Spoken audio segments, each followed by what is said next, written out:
रियासतों में तो लॉकडाउन की सिचुएशन है, कहीं पर रात का कर्फ्यू लग गया है। दिल्ली में इतवार और हफ्ते को पूरी तरह लॉकडाउन लगा दिया गया है। महाराष्ट्र में भी हिदायतें हुई है और ऐसा लग रहा है कि अब लॉकडाउन लगने वाला है। तो आखिर वैक्सीन का क्या फ़ायदा हुआ कि वापस से तीसरी लहर यहाँ पर आ गई। अब इतने दिन से अगर 8 महीने से कोई पेशेंट नहीं थे तो अचानक मेरे को अलाउद्दीन का चिराग समझ में नहीं आ रहा कि ये हफ्ते में कैसा क्या इतने पेशेंट बढ़ गए। जिस चीज़ पर हम एतमाद करके वैक्सीन कर रहे हैं उससे उसका इलाज नहीं है, वो सिर्फ रोक सकता है। लेकिन क्या रोक सकता है मैं नहीं समझ पा रहा हूँ, क्योंकि अगर वो रोक सकता है तो फिर बीमारी कैसी हो रही है।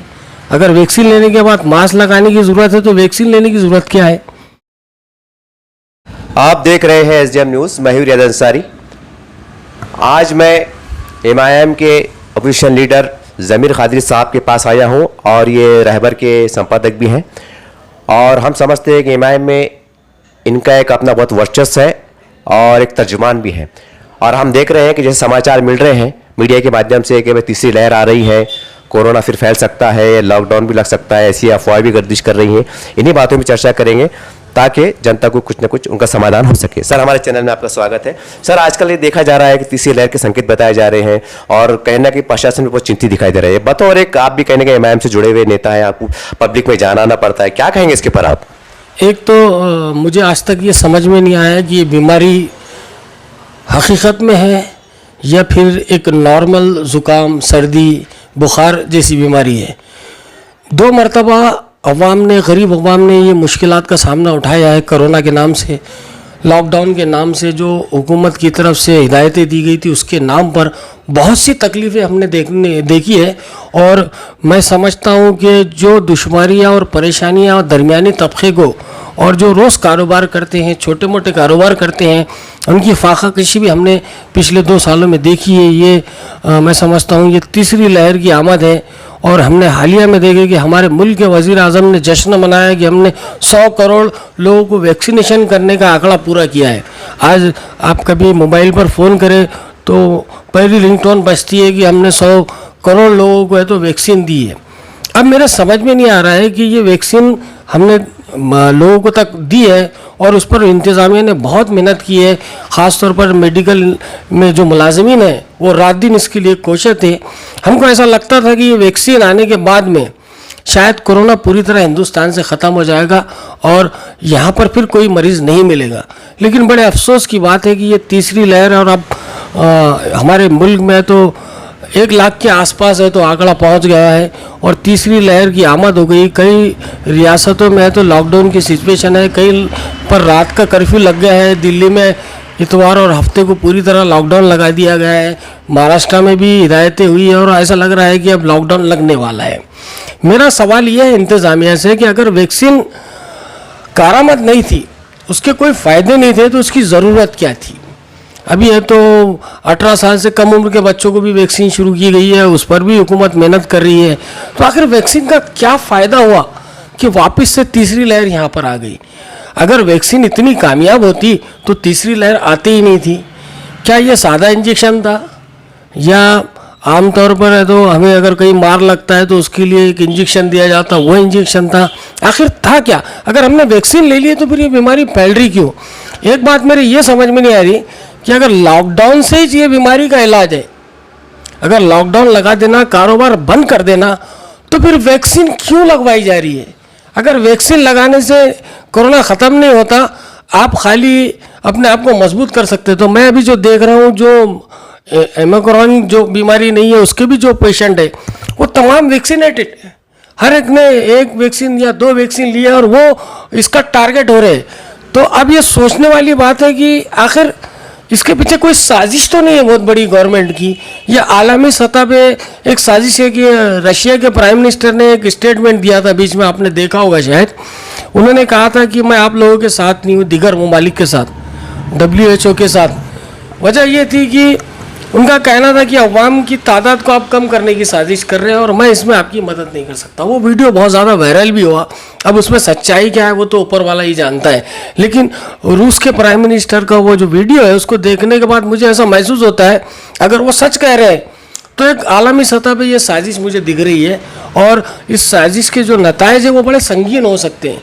क्योंकि बार बार लॉकडाउन लगाने से आम लोगों की ज़िंदगी दो बार हो गई। लोग कोरोना से खौफज़दा नहीं है साहब, लोग लॉकडाउन से खौफज़दा है, लोग भूख से खौफज़दा है। आज स्कूल बंद है, आज 2 साल का अरसा होने को आ रहा है, बच्चे हैं तो तालीम से दूर हैं, तो हमारा मुस्तकबिल क्या होगा, ये सोचने वाली बात है। या फिर मैं ये भी सोचा था, मैंने किताब में पढ़ा था कि अगर बादशाह जालिम होगा तो उस पर ज़वाल आएगा। शायद पूरी दुनिया के बादशाह जालिम हैं, क्या उन पे ज़वाल आ रहा है? बहुत से सवाल पैदा होते हैं इसमें। अगर जालिम नहीं है तो फिर ये बीमारियां क्यों हैं? सर, मैं इस वक्त आपको रोकते हुए एक सवाल फिर दोहरा देना चाहता हूं। जैसा आपने कहा कि भाई जैसा आलमी सतह पे रशिया के प्रेसिडेंट ने बात कही है कि उनका कहना है कि मैं मारने में हिस्सा नहीं ले सकता। सवाल एक फितरतन जहन में आ रहा है कि अब तक सैकड़ों मतलब 100 करोड़ लोगों ने ली है, तो सर अगर ऐसे कुछ थी जैसा वहाँ के प्रेसिडेंट ने बताया कि मारने की साजिश है, तो अब तक तो हिंदुस्तान में मैं समझता हूँ लाखों की संख्या में लोगों ने मतलब उनकी मौत हो जाना चाहिए था उनके मुताबिक। फिर ऐसा तो नहीं हुआ, मतलब लोग सब सुरक्षित है, सेहतमंद है, इसके पर क्या कहेंगे आप? नहीं, अभी उन्होंने जो टारगेट बताया था, बहुत से सियासतदानों ने ये भी बताया था कि इसका असर साल या 2 साल के बाद होगा। और बहुत से लोग आपने देखी वैक्सीन लेने के बाद महीने भर के बाद किसी को हार्ट आ गया, किसी को, बहुत से लोग इसमें गुजर भी गए। बहुत से लोग समझ भी नहीं पा रहे कि अचानक मौत क्यों हुई। आप देख रहे हैं कि अचानक मौत के वाक़यात भी सामने आ रहे हैं, उसकी वजह तलाश करने की ज़रूरत है। लेकिन इसमें हकीकत क्या है ये हम बता नहीं सकते। एक आदमी का स्टेटमेंट है, एक प्राइम मिनिस्टर का स्टेटमेंट है, उस पर हम गौर ज़रूर कर सकते हैं। बीच में एक सियासतदान ने भी कहा था कि ये जो वैक्सीन है ये बहुत ज़्यादा नुकसान पहुंचा सकती है। इसकी जिसके डर से जो बहुत से लोगों ने वैक्सीन नहीं ली, बहुत से लोगों ने सिर्फ सर्टिफिकेट बना लिए। आपने देखी कि हाल ही में पुलिस ने तो कुछ लोगों को अरेस्ट भी की थी। बहुत से मामला ऐसे आए कि वैक्सीन ना लेते हुए लोग सर्टिफिकेट ले रहे। उसकी वजह ये थी कि गवर्नमेंट की सख्ती हो रही थी। गवर्नमेंट बोल रही थी कि हम तनख्वाह नहीं देंगे मुलाजमीन को, हम आमद और रफ्त में रुकावटें पैदा करेंगे, हम बस में नहीं बैठने देंगे, हम रेल में नहीं बैठने देंगे, हम हवाई जहाज़ में नहीं बैठने देंगे। उसकी वजह से लोग घबरा गए तो वैक्सीन की तरफ जा रहे थे। जबकि सुप्रीम कोर्ट ने साफ तौर पर कह दिया था कि हम ज़बरदस्ती किसी पे नहीं कर सकते, जिसकी मर्जी है वो वैक्सीन लेगा। लेकिन हुकूमत ज़बरदस्ती कर रही थी। खुद मुकामी ज़िला कलेक्टर ने यहाँ तक कह दिया था कि भाई हमें तो राशन नहीं देंगे, तो गरीब लोग परेशान हो गए थे। जब सख्त हिदायत हुई तो फिर उसके बाद अस्पतालों में आपने कतारें देखी, आपने देखी होगी कि लोग वैक्सीन के लिए कतारें लगा रहे थे। उन्हें कोरोना का खौफ नहीं था, राशन नहीं मिलने का खौफ था उन्हें। वो डर रहे थे कि अगर अपना वैक्सीन का सर्टिफिकेट नहीं रहेगा तो अपने को राशन नहीं मिलेगा, भले हम मर जाएंगे लेकिन राशन ज़रूर लेंगे। तो इसलिए लोग है तो राशन के लिए खड़े रहे या फिर कारोबार के लिए खड़े रहे, अपना रोज़गार ना जाए। बहुत से है तो शॉप पर जो छोटे मोटे कारोबार करते हैं वहाँ लोग मुलाजिमिन थे, उनके ऊपर भी वैक्सीन के लिए ज़बरदस्ती की गई और ज़िला इंतज़ामिया ने बहुत सख्ती से इसके अंदर तो अमल आवरी की।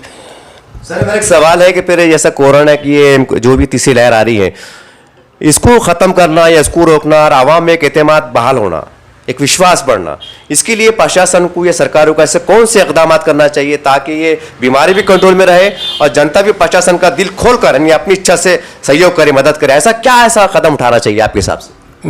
मुझे तो ये ऐसा लगता है कि भाई कोरोना से ज़्यादा सियासत चढ़ी है मुल्क में। असल में महाराष्ट्र के अंदर 3 पहियों की सरकार है। जब भी ऐसा लगता है कि गवर्नमेंट परेशानी में आ रही है या कुछ मामला बाहर आ रहे हैं, कोई मिनिस्टर अरेस्ट हो रहा है, तो फिर कोरोना में इजाफा हो जाता है। और उसके बाद तो लोगों का जहन तब्दील करने के लिए बीमारी ला रहे। या फिर ये भी हो सकता है कि WHO से जो मदद आ रही है हमें, वो मदद के लिए भी ये बीमारी को बढ़ाया जा सकता है। अब इतने दिन से अगर 8 महीने से कोई पेशेंट नहीं थे तो अचानक मेरे को अलाउद्दीन का चिराग समझ में नहीं आ रहा कि ये हफ्ते में कैसा क्या इतने पेशेंट बढ़ गए। बिल्कुल पेशेंट नहीं थे। आप गौर कीजिए बात को, तो क्या वजह थी कि भाई कोरोना की एकदम तीसरी लहर आ गई। पिछले साल हमने देखे कि ये फरवरी मार्च के बाद हुआ था, अब तो जनवरी से शुरू होगा। नया साल लगते ही कोरोना ने वापस जहरीला रुख इख्तियार कर लिया और लोग वापस अस्पताल में शरीक होने लगे। अभी ये बताया जा रहा है कि अस्पताल में तो शरीक बहुत से लोग घर में इलाज कर रहे हैं। हुकूमत अभी भी सख्ती कर रही है। हुकूमत को चाहिए कि वो साफ दिल से काम करें। दूसरी बात, हम ये भी सुनते आए हैं और कुरान हदीस की रोशनी में अगर बात करें तो अगर जो मज़हब का मानने वाला है अपने मज़हब से हटकर काम कर रहा है, इंसानों को इंसानों की गिनती में नहीं ले रहा है, तो अल्लाह का अज़ाब नाजिल होता है। ये हो सकता है अल्लाह की तरफ से ये आफतें हैं। इस पर सोचना चाहिए कि ये आफतें क्यों आ रही है, क्या वजह है, क्या गलती है हमसे हुई है इंसानों से कि अल्लाह ताला है तो इस तरह के हमसे इम्तिहान ले रहा है। इससे पहली नस्लों में भी इस तरह की बीमारी आई, लेकिन ऐसा कंटिन्यू 2-2, 3-3 साल नहीं है। आपने टीबी का सुना होगा, ताउन का सुना होगा, ये बीमारियाँ आई थी लेकिन एक मुद्दत तक थी और उसके बाद ख़त्म हो गई। लेकिन मुझे तो ये लग रहा है कि अब जो मास्क है, जो आप मास्क लगा रहे हैं, गोया ऐसा महसूस होता है कि हमने बहुत बड़ा पाप किया है कि हमने अपना मुंह छुपाना पड़ रहा है। हर एक इंसान को मुंह छुपाना पड़ रहा है। हमारे वज़ीर आज़म ने सीए का कानून लाए थे। उनका कहना था कि हम बांग्लादेश, पाकिस्तान और अफ़गानिस्तान के जो हमारे हिंदू भाई हैं उनको हमें तो हिंदुस्तान में लेंगे। ये कानून लाने के बाद ये हो गया कि हमारे शहर के लोग दूसरे शहर में नहीं जा सकते। ऐसी सिचुएशन अल्लाह ने पैदा कर दिया। क्या हमारे मुल्क में ये सिचुएशन में लोग आ सकते? बिल्कुल नहीं आ सकते। तो ये हालात है, गौर करने वाले हालात हैं, इस पर संजीदगी से सोचना चाहिए। सर, आपको क्या लगता है कि आने वाले दिनों में अगर ये हाल रही तो हमारी मैशियत का, हमारे कारोबार का और एक गरीब जनता का मतलब क्या हालात रह सकते हैं एक बतौर संपादक के? मुझे तो लगता है कि इससे ज़्यादा संगीन हालात आने वाले हैं। मुल्क की माशियत पे जो इफ़ेक्ट हुआ है इसका, क्योंकि अगर सिर्फ बॉम्बे को बंद करें तो एक दिन अगर बम्बई करे तो करोड़ों अरबों रुपए का लॉस हो जाता है। एक तरफ हमारा लॉस हो रहा है, दूसरी तरफ हुकूमत जो है तो अंग्रेज़ों से ज़्यादा टैक्स वसूल कर रही है। आप पेट्रोल पर टैक्स दीजिए, जीएसटी के नाम से जो लूटा जा रहा है, छोटा व्यापारी हो या बड़ा व्यापारी हो या कारोबारी हो, हर एक इंसान परेशान है। जो हमने देखे कि बहुत से स्कूल है तो खानगी कर दिए गए। हुकूमत ने कहा तुम अपने दम पे चलाओ। अब जब बच्चे ही नहीं तो वो स्कूल कहाँ से चलेंगे? टीचर्स को कहाँ से तनख्वाह देंगे? कई मसाइल ऐसे, और ख़ास तौर पर कोरोना का सबसे ज़्यादा असर जो है वो मुसलमानों पर इसका पड़ रहा है, क्योंकि वो सरकारी मुलाजिमत नहीं में बहुत 2%, 1% है, उन्हें कोई तनख्वाहें नहीं मिलती। दूसरे अगर देखा जाए कि सरकारी मुलाजिमिन के लिए कोरोना फ़ायदेमंद है। फ़ायदा ये है कि उनको घर में रहना है और तनख्वाह मिल जाने वाली है महीने को। लेकिन जो लोग रोज़गार तलाश करते हैं, जो कारोबार करते हैं, जो छोटा मोटा व्यापार करते हैं, उन्हें कोई तनख्वाह आने वाली नहीं होती है। उन्हें अपने मुलाजिमीन को तनख्वाह देना पड़ती है। वो दोहरी मार झेल रहे हैं, लेकिन सरकारी मुलाजिमीन को किसी किस्म की कोई तकलीफ नहीं है। सर, मेरा आखिरी सवाल है, आप हमने देखा है कि जब पहला साल लॉकडाउन का था तो खासकर हम औरंगाबाद शहर में देखा है हमने कि मालेगांव का काढ़ा बहुत मशहूर हुआ था, और ऐसा मीडिया में भी आया था। लोगों का कहना था कि हमने वो काढ़े पीने के बाद हमारे अंदर एनर्जी पैदा हुई, एक अच्छा लगा। तो सर, हमारा इतना बड़ा देश है, प्राचीन भारत में हमने देखा है कि कई जड़ी बूटियों से बड़ी बड़ी बीमारियों का इलाज हुआ है। तो क्या सर आज के युग में मुमकिन नहीं है कि हम एक रिसर्च के जरिए से बड़ी से बड़ी बीमारी को जड़ी बूटी के जरिए कवर कर सकते हैं? क्या मुमकिन है सर आज के दौर में? बिल्कुल मुमकिन है, लेकिन उसकी मदद होना और आपकी नीयत साफ़ होना। हमारे पास अगर उसकी मदद है तो आपकी नीयत साफ़ नहीं है ना साहब। देखो, इलाज बीमारी का कब होता है मालूम क्या? जब इंसान को एतमाद रहता कि फ़लाँ डॉक्टर के पास जाने के बाद मैं मुकम्मल सेहतमंद हो जाऊंगा। ये हमारा एतमाद रहता।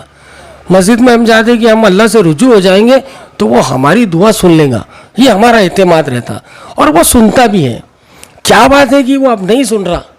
हमारा एतमाद उतना मजबूत नहीं है, हमारी हुकूमत की सोच इतनी मजबूत नहीं है कि जो चीज़ से उसका इलाज हो सकता है उसका इस्तेमाल नहीं किया जा रहा है। और जो इस्तेमाल हो रहा है, जिस चीज़ पर हम एतमाद करके वैक्सीन कर रहे हैं, उससे उसका इलाज नहीं है। वो सिर्फ रोक सकता है, लेकिन क्या रोक सकता है मैं नहीं समझ पा रहा हूँ। क्योंकि अगर वो रोक सकता है तो फिर बीमारी कैसी हो रही है? अगर वैक्सीन लेने के बाद मास्क लगाने की ज़रूरत है तो वैक्सीन लेने की ज़रूरत क्या है? कई सवाल आते हैं, इस पर बहुत संजीदगी से गौर करना चाहिए। हमारी हुकूमत को भी गौर करना चाहिए, क्योंकि थाली बजाने से, टाली बजाने से, जश्न मनाने से ये बीमारी जाने वाली नहीं है। इस तरह से आपने ज़मीर कादरी साहब की बात को सुना, और कहीं ना क्या जनता में चर्चाएं थी। तो चलो हमने भी सोचा कि चलो एक ऐसे लोगों से मुलाकातें ली जाए। कहीं ना कहीं ये भी एक सरकार के टच में रहते हैं, बड़े बड़े मिनिस्टर टच में रहते हैं, उनसे बातचीत होती रहती है, और कहीं ना कहीं एक जनता की मन की बात इनके जरिए से भी वहाँ पहुँचती है। तो उम्मीद करते हैं इनकी बातों सुनने के बाद हमारे तमाम प्रशासन के अधिकारी बोलिए, लीडरशिप बोलिए, सरकारें बोलिए, ये जो सवाल उठ रहे हैं, ये एक व्यक्ति नहीं, हम समझते हैं कि ऐसे कितने व्यक्ति होंगे, कितने लोग होंगे जिनके मन में सवाल उठ रहे हैं, और जिसकी वजह से लोग एक मेंटली कहने का मरीज भी हो रहे हैं। तो उम्मीद करते हैं कि इसके बारे में करो, प्रयास करो, अच्छा करो, लेकिन जनता का विश्वास बढ़ाने के साथ होगा तो हम समझते हैं इसमें हम सक्सेस रहेंगे, कामयाब रहेंगे। जय हिंद, जय महाराष्ट्र।